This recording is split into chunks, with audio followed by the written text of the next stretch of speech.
নমস্কার, আমার গল্প পাঠ আসরে আপনাকে স্বাগত জানাচ্ছি। আজ আমি শোনাতে চলেছি মানিক বন্দ্যোপাধ্যায়ের একটি ছোট গল্প, মাছের লাজ ও মাংসের ঝাঁঝ। আশা করি গল্পটি আপনাদের খুব ভালো লাগবে। মাঝে মাঝে 1 পো 1.5 পো মাছ আসতো, কদাচিৎ আসতো বলা যায়। সেটাও প্রায় বন্ধ হয়ে যাবার উপক্রম হয়েছে। প্রক্রিয়াটা মল্লিকার পক্ষে আরও মর্মান্তিক হয়েছে। 3 ছটাক বা 5 ছটাক এনে 1 পো বা 1.5 পো এনেছি বলাও যে রামপদর স্বভাব দাঁড়িয়ে যাচ্ছে, তাও মল্লিকা টের পেয়ে গিয়েছিল। হিসেবে শ্বশুর 60-এর কম বয়সে মরতে না চেয়ে বাঁচার মিথ্যা চেষ্টায় জমানো সামান্য টাকা খোলামখুচির মতো ডাক্তার আর ওষুধে খরচ করে প্রায় বিনা চিকিৎসায় মরে গিয়েছে বটে, কিন্তু সব কিছু খাঁটি ওজনে মেপে নিয়ে যাচাই করার জন্য যে ওজন বাটখারা কিনেছিল সেটা তো বজায় আছে আজও। ওই খাঁটি বাটখারায় ওজন করে মল্লিকা দেখেছে আজকাল রামপদের 1 পো মাছ হয় 3 ছটাক, 1.5 পো মাছ হয় 5 ছটাক। রামপদও কিন্তু কোনোদিনও নিজে বলেনি, স্বীকারও করেনি যে বাজারে সে মাছের ওজনে ঠকে এসেছে। এমন হিসাবে এমন নিয়মে কেউ বাজারে ওজনে ঠকে আসে মাসের পর মাস। নিয়ম মতো 1 পো ছোটো মাছ ওজন দাঁড়ায় 3 ছটাক আর 1.5 পো বড় মাছের টুকরো দাঁড়ায় 5 ছটাক।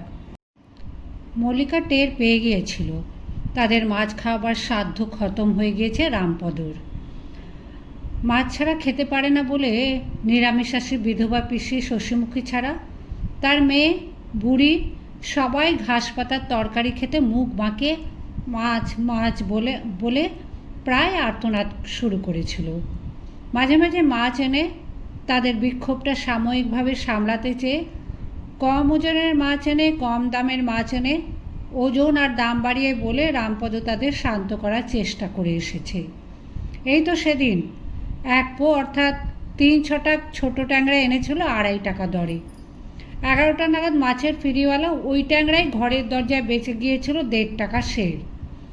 বেলায় মাছের দর কিছু কম হয় সেটা জানা কথা, কিন্তু সকালে যে মাছ 2.5 টাকা দরে বিক্রি হয় সেই মাছ কি 11টায় 1.5 টাকায় নেমে যেতে পারে? সেই রকম টাটকা এক সাইজের মাছ।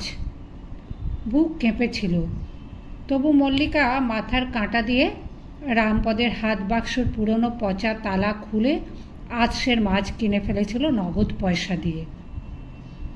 কত সামান্য পয়সা কড়ি থাকে রামপদর তালাবন্ধ হাত বাক্সে, মাথার কাঁটা দিয়ে সে খুলে ফেলতে পারে বলে কি? সন্ধ্যার পর বাড়ি ফিরে রামপদ রাগও করেনি, খুশির ভাবও দেখায়নি। বেশ তো তোমরা স্বাদ মিটিয়ে খাও না, স্বাদের মাছ সস্তায় পেলে খাবে বই কি। সাহস যেন সম্প্রতি অদ্ভুত রকম বেড়ে গেছে মল্লিকার আগের তুলনায়। রামপদের মতো ব্যস্ত বিব্রত মানুষ পর্যন্ত সেটা লক্ষ্য না করে পারে না। বেপরোয়া বিদ্রোহ বা চপলতা নয়, আগের চেয়ে বরং বেশি শান্ত মনে হয় তাকে। ওই রকম একটা শান্ত নির্বিকারভাবেই সে যেন ভয় ডর ভাবনা চিন্তা অগ্রাহ্য করতে শুরু করেছে।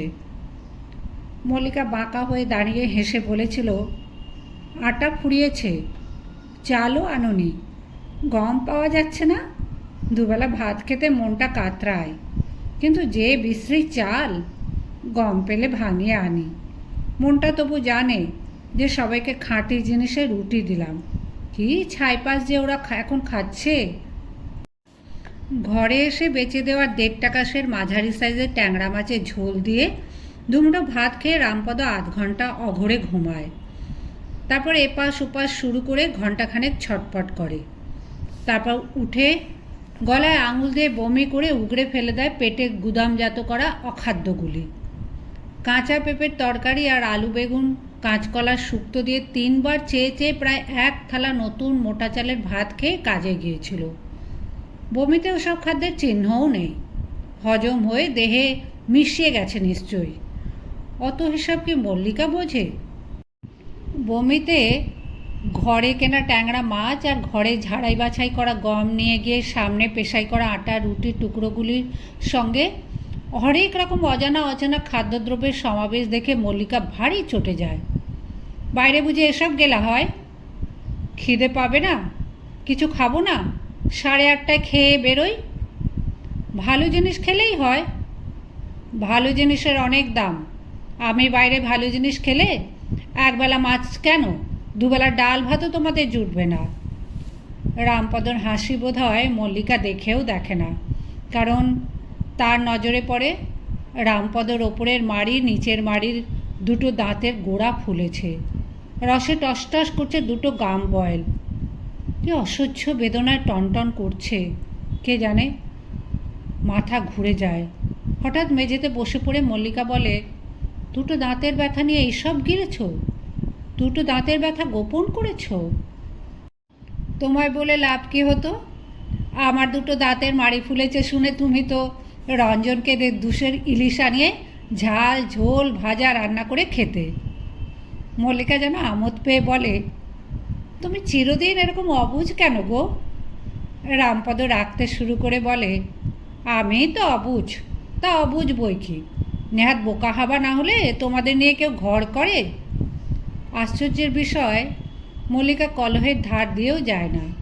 বলে, নেহাত বোকা হাবা না হলে আমিও কি তোমাদের নিয়ে ঘর করতাম? দেয়ালে হেলান দিয়ে মল্লিকা চোখ বোঝে। কোনো দিন কিছু বুঝবে না। আমি কি একটু মাছের জন্য কাতরাই? মুখের স্বাদ, পেটের খিদের জন্য? পেটে পেটে যে তোমার আর এক বংশধর এসেছেন, সে খবর তো রাখো না। রামাপদর মাথাও ঘুরছিল। পাশে চেয়ার থাকলেও সে মল্লিকার পাশে মেঝেতে বসে দেয়ালে হেলান দিয়ে বলে, তাহলে পটেক দুধের ব্যবস্থা করো না, সামনে দোয়ানো টাটকা দুধ। মল্লিকা সাড়া দেয় না। কাক ডাকা ভরে রামপদ ওঠে, সুইচ টিপে আলো জেলে জামা গায়ে চড়িয়ে হাত বাক্স খুলে টাকা পয়সা হাতড়ে নিয়ে বাইরের দরজা ভেজিয়ে দিয়ে বাইরে চলে যায়। কাউকে ডাকে না, বলে না যে ভেতর থেকে বন্ধ কর। চোখ মেলে সব চেয়ে দেখেও মল্লিকা চুপ করে ঘুমের ভানে মরার মতো পড়ে থাকে। থলি, ঝাড়ন বা ন্যাকড়া, কানি কিছুই নিয়ে যায়নি। তবু ব্যাপার আন্দাজ করে মল্লিকা সাজানো উনানে আঁচ ধরিয়ে দেয়। খেয়ালও করে না যে আগের দিনের খবরের কাগজটাই পুড়িয়ে দিল, যে কাগজটা আগের দিনের সকালে হর্ষ বেদনা ক্রোধে তাকে ব্যাকুল করেছিল। মল্লিকা যা ভেবেছিল তাই। কোচরে বেঁধে রামপদ নিয়ে আসে সেরখানেক মাংস, আলু আর পেঁয়াজ। বলে, সামনে কেটেছে খাসিটা, এতে এক ফোঁটা ভেজাল নেই। চোখের সামনে ছাল ছাড়িয়ে গর্দান থেকে কেটে দিল। মল্লিকা কথা কয় না, সাড়া দেয় না।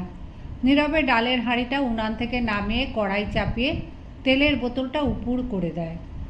সেই সামান্য তেলে লঙ্কা, তেজপাতা, 5 ফোড়ন দিয়ে নেড়েচেড়ে ঝাঁঝালো গ্যাসে নিজে কেশে রামপদকে কাশিয়ে ডাল সম্ভার দেয়। তারপর বলে, এক ফোঁটা তেল নেই, ঘিও নেই, কি দিয়ে মাংস রাঁধবো? শুধু নুন দিয়ে সেদ্ধ করে দিলে খেতে পারবে?